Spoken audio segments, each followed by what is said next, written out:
I'll also show you some of the ways you can slow down or speed up your clips. There are different ways to change the speed of your clip in Davinci Resolve.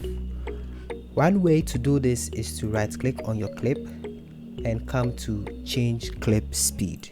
So in this change clip speed, all you have to do is to enter a value, let's say 300%, and then just click change, and it's going to speed up the clip for you. If you want to slow down the footage, all you have to do is to reduce the speed percentage. So I can do 40 and then click change, and this is going to slow down my footage. What are the other parameters I see in the section? Well, with those parameters, I'm going to explain them in future videos, or you can also play along with those parameters and see what you come up with. And if you should mess things up, don't forget to hit the reset button. Yeah, one of the easiest ways to speed up or slow down your footage is by coming into the inspector, then you scroll down to speed change. So you just need to click on it, and you can change the speed of your clip by just increasing the percentage, and then it's going to have effect on this.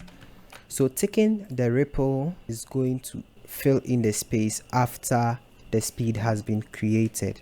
So if I have ripple timeline unchecked, when I increase my speed of the clip, is going to leave a space in between. So with the ripple timeline option, it will just fill in automatically instead of me doing it manually by just clicking and dragging it to the clip. This icon right here tells you that the video is going forward, and this here will change the video to move backwards. That's to reverse the video. So if I should click this, it's going to reverse it and even give it a negative speed right here. So when I play it, you can see everything goes back.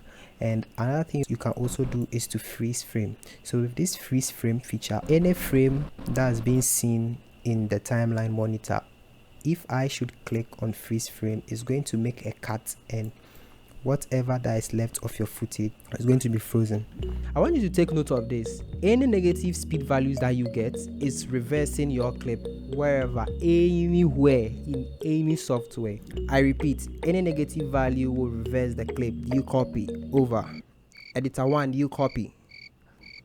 I can't get in touch with editor 1. From 100 and above, you are speeding up your clip. So anything that I play is going to move faster, and that is it.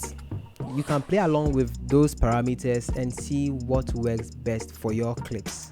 And don't forget to like, share, subscribe to the channel for more content like this, and don't forget to keep editing your videos. Medase.